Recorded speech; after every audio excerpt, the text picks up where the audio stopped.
I'm Leather Rokk. Welcome to my channel.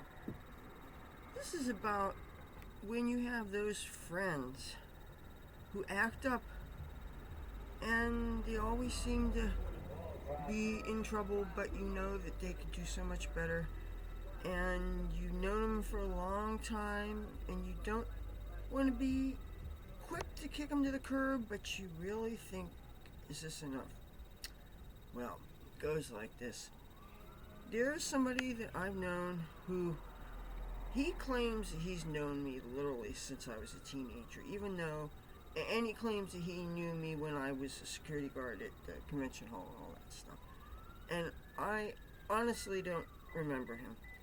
And this is somebody, he's just an acquaintance. He is not somebody that I would be interested in dating or anything like that. I do not have any chemistry with this person, okay? I just want to get that out of the way. But he has feelings for me.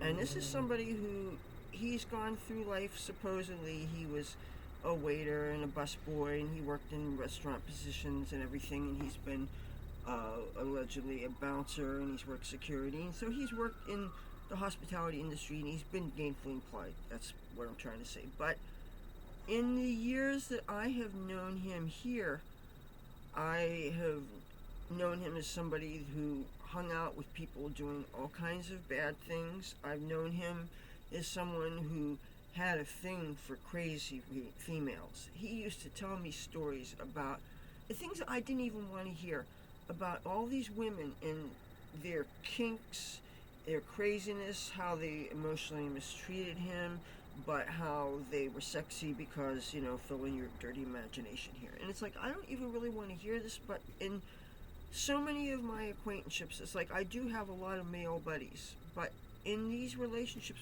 people don't understand. They say, oh, you have all these male friends. No, they pretty much treat me like I'm just one of the guys. And I hear all this locker room talk and all this stuff, you know, and some of it is pretty offensive, but I, for the most part, a lot of times, I try not to act like some old fuddy-duddy kind of person, but there's other times when I say, look, I really wish you wouldn't talk like this to me. It's really offensive, and it's really tacky, and would not, especially when I invite him in out of the cold, you know, I don't want those kind of energies permeating my home, okay? Now, we had a cold spot this winter where it was like 7 degrees, 9 degrees. He at one point was sleeping on the beach in the next town down.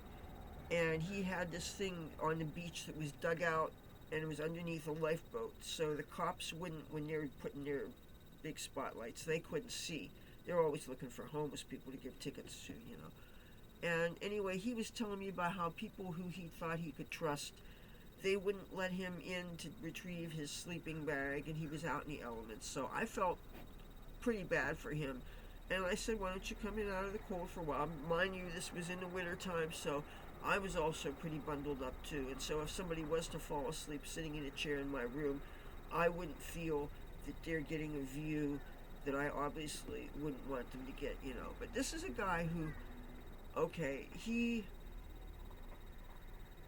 every now and then when he's here, he says, he makes rude passes. He says things that are really tacky. And I have told him repeatedly, I do not want to hear this talk. Now, oh, by the way, he's somebody who my mother has personally thrown out. She heard him, his big mouth. He likes to drink. He likes to smoke crack sometimes. God knows what else he does. He claims the last time I saw him was about 5 days ago. And he claims he was 9 days so clean. But he was drunk on beers, okay? You know, I understand there's nuance when it comes to people talking about being clean and sober. I talk about being clean and sober, and yet, you know, I smoke weed. So, you know, it's all, like I said, nuance is required in these situations. But when my mom had thrown him out, you see what happened was, I had heard a sound outside, and I was standing pretty much near where I am talking to you. And I like to open up the window and see what the heck the noise is, you know, once I know what it is and I don't trip. Anyway, when I had my head out the window and a lot of my body out the window, just screening to see what the ruckus was, he grabbed my butt, and he squeezed my butt cheeks. And of course, not expecting somebody to touch me, I screamed, and my mother heard. And anyway, he was asked to leave. And I'd even gone into her room and said, look, I sometimes maybe have problems asserting myself. This guy has a habit of looking with his hands, and he doesn't seem to understand that that's not the way. Just because when a person makes an excuse, oh, I'm attracted to you, so I walk past pawn shops all the time in this city. You think I'm not attracted to the diamonds and the rubies and the sapphires and the emeralds? Oh yes, I'm very attracted to them. Your gold, your platinum, your Krugerrands. Yes, I'm attracted to that. Would I reach out and touch it? No. Would I break in and steal it? No. It is yours. It's not mine. I can appreciate things with my eyes. I wish more people could just do that. I don't mind giving a show. I have an image, whatever. If you want to look fine, but don't be fucking rude about it. So now, as an aside, there's something that I'd written down when my mother was still in Cooper University Hospital. This was the pros and cons. You see, part of the reason why I don't totally kick this guy to the curb, it's not because I have some strange attraction to him. I swear to you, I don't. And bad guys, I mean, there's a bad guy image, and then there's a real bad guy. I have spent enough time in California. I have met some bad guys. I have fallen in love with bad guys. But I assure you, I'm not looking for somebody who is going to potentially have your vices rub off on me. I don't want to start using chemicals. I don't want to hang out with people that are in and out of the law and in and out of prison and stuff that could maybe cause problems for me if I say I got a job offer on Capitol Hill and they would give me a background check. Say it was something to do with national security. I would get a background check. I can't let the problems of some of my associates rub off on me. I have to be very careful. And, and yet there's a part of me that thinks that maybe I'm that one person in his life that is a good influence, that is encouraging him not to be a fuck up, that says, you know what, you can get off the street. You can stop hanging out with crazy women. You can go for that bellhop job or that busboy job or that waiter job. I mean, this guy has experience in the casinos. That's much I'm pretty sure is true. But he says, I'll do it if you're my girlfriend. It's like, no, it shouldn't be conditional. You shouldn't do something just because you're hoping that somebody sticks with you. If you're going to wait for me to stick with you, you're going to be alone for the next 10 lifetimes, because I'm not the kind of person that I don't need the drama in my life. I don't. I've got my mom to deal with, okay? Being a caregiver is so hard. I'm making myself sick because I'm not sleeping, because I'm trying to do everything right and still try to find some time for myself. Okay. The last thing I need is to get involved with somebody and have to deal with their bullshit. But, okay, so this is the pros and cons. The certain red flags. He touches me without my consent. He is selfish. He is amoral.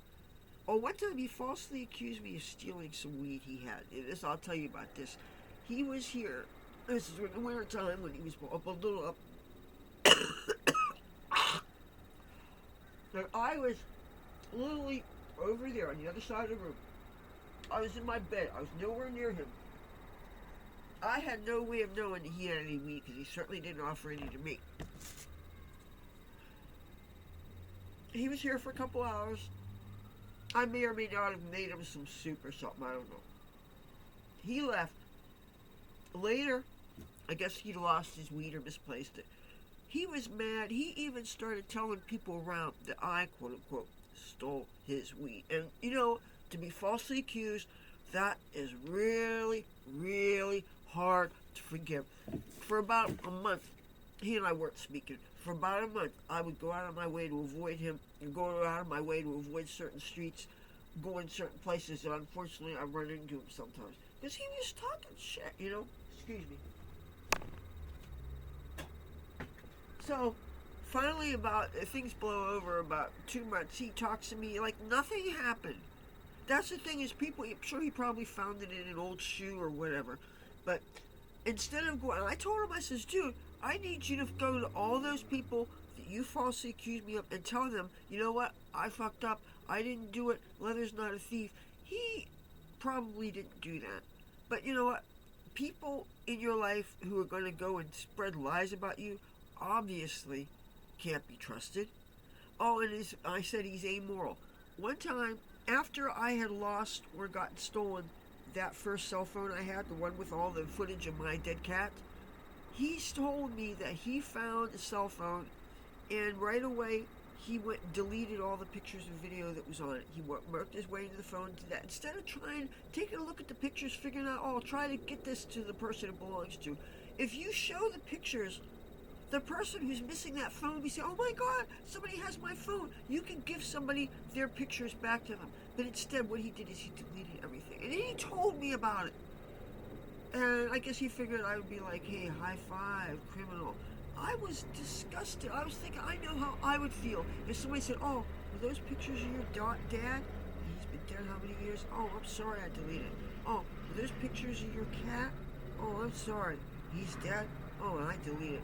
There are some people who are incapable of caring about their actions hurting other people. And he obviously is one. And when you try to confront him about what he did and how it hurt you, it doesn't, like, hello, accusing somebody of theft and going into their social circle and telling people. He was going into places where I would go to because I could count on there being like 10 or 20 people who I liked being there. It was kind of fun places to, go grab lunch and a cup of coffee and see who's hanging out, But anyway, he was detracting from my enjoyment of those places. So, but yeah, and and then he acts like he didn't do anything wrong, and he rings my doorbell. So now the cons are for oh yeah, these are still things that are bad about him. He smokes crack sometimes. He's stingy with his weed. Dude, when I was on the boardwalk playing guitar, say I found a spot and I'd be playing guitar. Now, when I'm working, I'm working. I don't want to stop, walk away from my guitar spot, and smoke weed with somebody when maybe that would be the time when somebody would have passed by and he would have given me $1 or more, And he would expect me to stop what I'm doing when I'm on the job to go, and he would show me. He's the kind of guy that would show you a bag of weed. Say it had this much weed, or maybe even more. He'd flash it to you. But then instead of using your pipe, you guys have seen my yellow pipe, he would go and he would use this tiny little one hitter. And he would bring that out. And I mean, it held the tiniest little amount. And you wouldn't even get a second hit off of that. And meanwhile, he'd act like he did you a favor. It's like, don't fucking tease a person. Or he'll go and he'll just get it from his roach collection, and the roaches are half tobacco, But this person, he probably wakes up with the shakes and has to drink. And he was asking me the other day, he was saying, tell me you know one guy that's better than me. I kept my mouth shut because I could think of so many that I know that are better. And the thing is, I've never come right out and said, look, if you were the last male of any of any animal species on Earth, I would have nothing to do with you. I would let myself be extinct. But we don't say this to people. Everybody has an ego, but he just has. When a person who claims they like you talks bad about all these other women, if a person talks negatively about everybody else, what do you think they're going to say when they're pissed off at you? And to talk in such a dirty, disgusting way about deeply personal things that maybe I'm sure those women didn't want to be talked about, what they were good at and all the whatever. Nobody wants to hear that. And why the hell are you bothering me with it? And meanwhile, he likes to hang out. He witnessed some things, and he was hanging out in another park, which I can't spend any time in because it's got all kinds of mosquitoes in it, or I don't know if it's the greenhead flies or what, but I don't like being eaten like a smorgasbord. But he was hanging out in places where there was potentially, I don't know, just worst kinds of human exploitation. And guys would get women inebriated and do things to them, and just, and he knew Even if he didn't have anything to do about it, he knew what was going on and he was in the vicinity. And if you're in the vicinity of things like that, it's gonna touch you somehow. And that's another reason why I said, dude, I don't want these energies around me. I don't want it around here. And I was trying so hard to throw his ass out. And I was also staying more than 6 feet away from him so he couldn't grab me. And the thing is, I kept on telling him to lower his voice. My door is open, my windows are open, my mother's window is open, and her doors are open. I need to hear if she needs me. If she yells, if she falls or whatever, I need to run to get her. The other person that lives here, his door was open. Everybody could hear everything. And this guy, to take a hint, he had to wait to finish his beer. And he finished his beer and he left. And then 5 days later, the son of a bitch had the nerve to ring my doorbell again. He rang a doorbell and I happened to be standing here where I am talking to you. And this time I looked out my window. And I said to him, I said, you are serious? I said, do you remember anything about what you did the other day? And he claimed to not remember a thing. No, I'm not having it anymore. I just, as much as I would like to be the one person that helped him to get his life together, it's not my responsibility. I have nothing emotionally invested in this. It's not like it's a family member that I like. It's not like it's a significant other. There's no way in hell. And like I said, I don't find him even remotely attractive.